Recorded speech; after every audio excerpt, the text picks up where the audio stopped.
E aí, pessoal, sejam bem-vindos a mais um episódio aqui do Maremonte. No episódio de hoje a gente vai falar sobre hackathons. Meu nome é Fernando Guerreiro, eu faço Economia na UFSCar, eu sou um dos fundadores do Vortex. Alana, se você pudesse apresentar, por favor. Gente, boa noite. Meu nome é Alana Lara, eu sou um dos membros do Vortex, eu faço Química na Universidade Federal do Ceará. Rodrigo, se você pudesse apresentar agora, por favor. Fala pessoal, tudo bem? Obrigado, Fernando, obrigado, Alana, pelo convite. Me chamo Rodrigo, sou sócio aqui na Raise Shift, que é uma consultoria de inovação, transformação digital e design estratégico, né, que é situada aqui na cidade de Curitiba. Trabalho com programas de inovação aberta, hackathons, né? Então acho que a gente vai conversar bastante hoje. Hackathons vai muito além aquela timeline que a gente conhece, aquele escopo, né? Tem bastante coisa para a gente explorar. E sou designer de formação, trabalho muito com design estratégico, né? Criar jornada dos programas que eu trabalho. E aí gosto bastante aqui de conversar também, de passar o conhecimento. Então, muito obrigado pelo convite. Imagina, Rodrigo. A primeira pergunta que a gente tem para você é que no Brasil a gente vê cada vez mais essa cultura de inovação crescendo, né? E essa questão dos hackathons sendo feitos por várias empresas tradicionais. E eu queria saber o que é um hackathon para a gente começar essa conversa. Bacana. Até antes de falar o que é um hackathon, né, existem várias formas de fazer inovação aberta. Né? Aqui, particularmente na Raise Shift, a gente gosta de falar de 33 rotas de se fazer inovação aberta. Por exemplo, co-marketing, co-branding, tem coprodução, tem várias formas, então, de se trabalhar inovação aberta, e uma delas é pautado em eventos compartilhados, eventos colaborativos, né, que aí entra os famosos hackathons, os ideathons, tem jams, né, já participei do Service Jam, e aí tem várias denominações que a gente conhece, outras que vão surgindo, né? Alguns colocam os nomes dos próprios desafios, né? Eu particularmente gosto de chamar de desafios de inovação aberta. Então tem várias denominações. O que a gente mais conhece é o hackathon, né? Então o hackathon foi lá um dos primeiros que surgiram. A gente conhece aquele escopo de um hackathon de 3 dias, 72 horas, galera virando a madrugada, comendo pizza, codando, desenvolvendo, né? Então, esse é o que a gente conhece.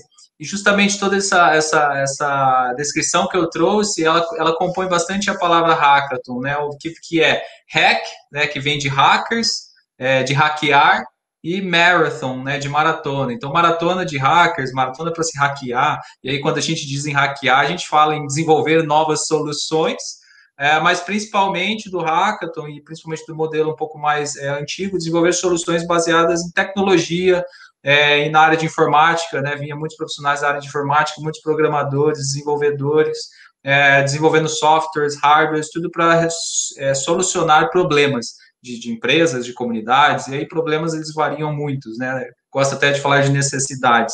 Mas essa é a origem, então, de um hackathon, né? Essa formação dessa palavra e como que era e ainda é praticado o escopo de um hackathon, de um desafio normal. E, Rodrigo, como que é essa questão dos desafios de inovação aberta? Você falou que os hackathons são uma das modalidades, né? Quais são as outras? Se você puder comentar brevemente para a gente conhecer também.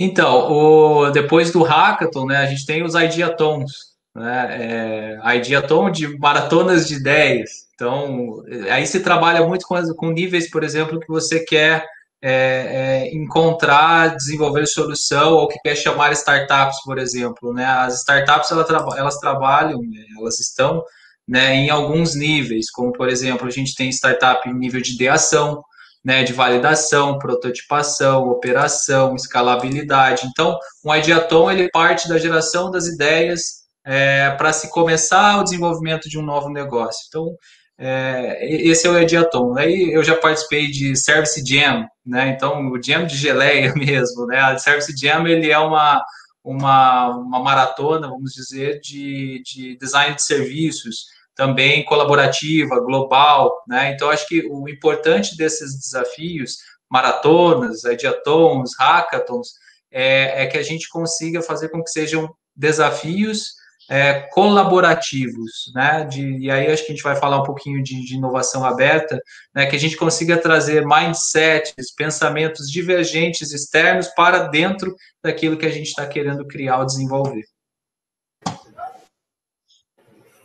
Foi muito bom você ter falado das hackathons junto com os hackathons, porque, assim, na universidade, muita gente pensa que esse tipo de evento é só para quem é das tecnologias, do sistema de comunicação, programadores e tal. É muito importante saber que esses eventos de inovação aberta também são abertos para quem não tem esse domínio, sabe? Que tem uma ideia boa, quer desenvolver, que tem uma solução para algum problema que está presente nesse hackathon e quer desenvolver, mas não tem a técnica do hackear, sabe?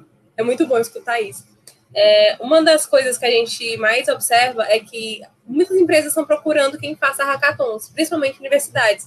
Como uma universidade, como um grupo de estudantes, como é que a gente pode negociar isso? Como a gente obtém confiança para conversar com uma empresa, para que ela confie na gente, para a gente poder fazer esse hackathon? Bacana. Acho que primeiro de tudo, a gente tem que entender o que essa empresa, o que essa instituição, ela busca. Quais são os objetivos, quais são os resultados esperados desse desafio que ela quer criar. Né? Porque a gente entendendo o desafio, a gente entendendo os resultados esperados, a gente consegue traçar um planejamento desse desafio de inovação. Né? Então, existem algumas verticais, chamo assim, ou né, algumas colunas de desafios que elas precisam ser seguidas. E, claro, como todo bom vendedor, como toda boa pessoa que entende, especialista ou qualquer coisa do gênero, ele precisa mostrar os benefícios, primeiro, os benefícios que se podem extrair de um hackathon, entender os objetivos e como esses objetivos podem ser atingidos e mostrar como é a metodologia do hackathon, mostrar como que ele é pautado, qual que é a trilha dele, né? Então, essas 5 verticais que eu mencionei, né, um bom hackathon, ele tem que estar espelhado em conteúdo, tá? Qual que é a metodologia, qual que é a trilha de conteúdo desse hackathon, né? O que vai guiar os participantes ao longo desse hackathon. Mostrar para a empresa que um hackathon é formado por uma equipe, né? Então, quem são os mentores, quem são os tutores, quem são a banca avaliadora, e o que essa equipe que eu mencionei, o que ela agrega, o que ela traz também para a instituição, que aí a gente começa a falar de inovação aberta. Né? Então, a gente tem tutores de fora da empresa, a gente tem mentores de fora da empresa, avaliadores de fora, tem facilitadores também que conduzem o hackathon. Então, esses stakeholders, eles agregam, né, e trazem benefícios, ou seja, trazem pensamentos de fora para dentro. Né? Então, a trilha de conteúdo, a equipe, né, ao longo do hackathon precisa se desenvolver um cronograma sólido, né, para que consiga passar por dentro daquelas atividades que existem no hackathon, de cada trilha do hackathon, de cada momento, né, tem momentos de entrega de atividades, tem momentos de desenvolver atividade, tem momentos de falar com o mentor, tem momentos de ouvir a empresa que está, o sponsor, né, que está criando o desafio. Então, toda essa troca, né, e aí vão gerando os benefícios, né, que eu comentei no início, que precisam ser gerados. Outra questão também que é muito importante, né, principalmente nos dias de hoje, a questão das ferramentas. Então, como a gente estava trabalhando antigamente em hackathons presenciais, a gente não precisava de todas essas ferramentas que a gente trabalha hoje em dia, né? A gente estava ali do lado de 200 pessoas, de 150 pessoas, aí levantava um cartaz, escrevia, esse é meu projeto, que a gente chama de mercado de ideias, né? Então, a gente estava em contato do lado das pessoas, formava equipe, formava relacionamento.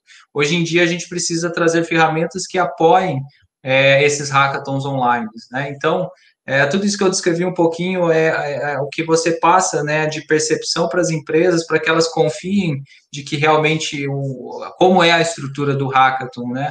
Quais são as estruturas, como isso beneficia, como eu me relaciono com stakeholders externos, como eu resolvo os meus problemas também, e aí forma um pacote como um todo e você consegue trabalhar com essas grandes empresas, podem ser instituições não governamentais, podem ser governos também, que existem muitos desafios hoje em dia que são praticados como principal sponsor o próprio governo do estado, municípios, federal. Então tem bastante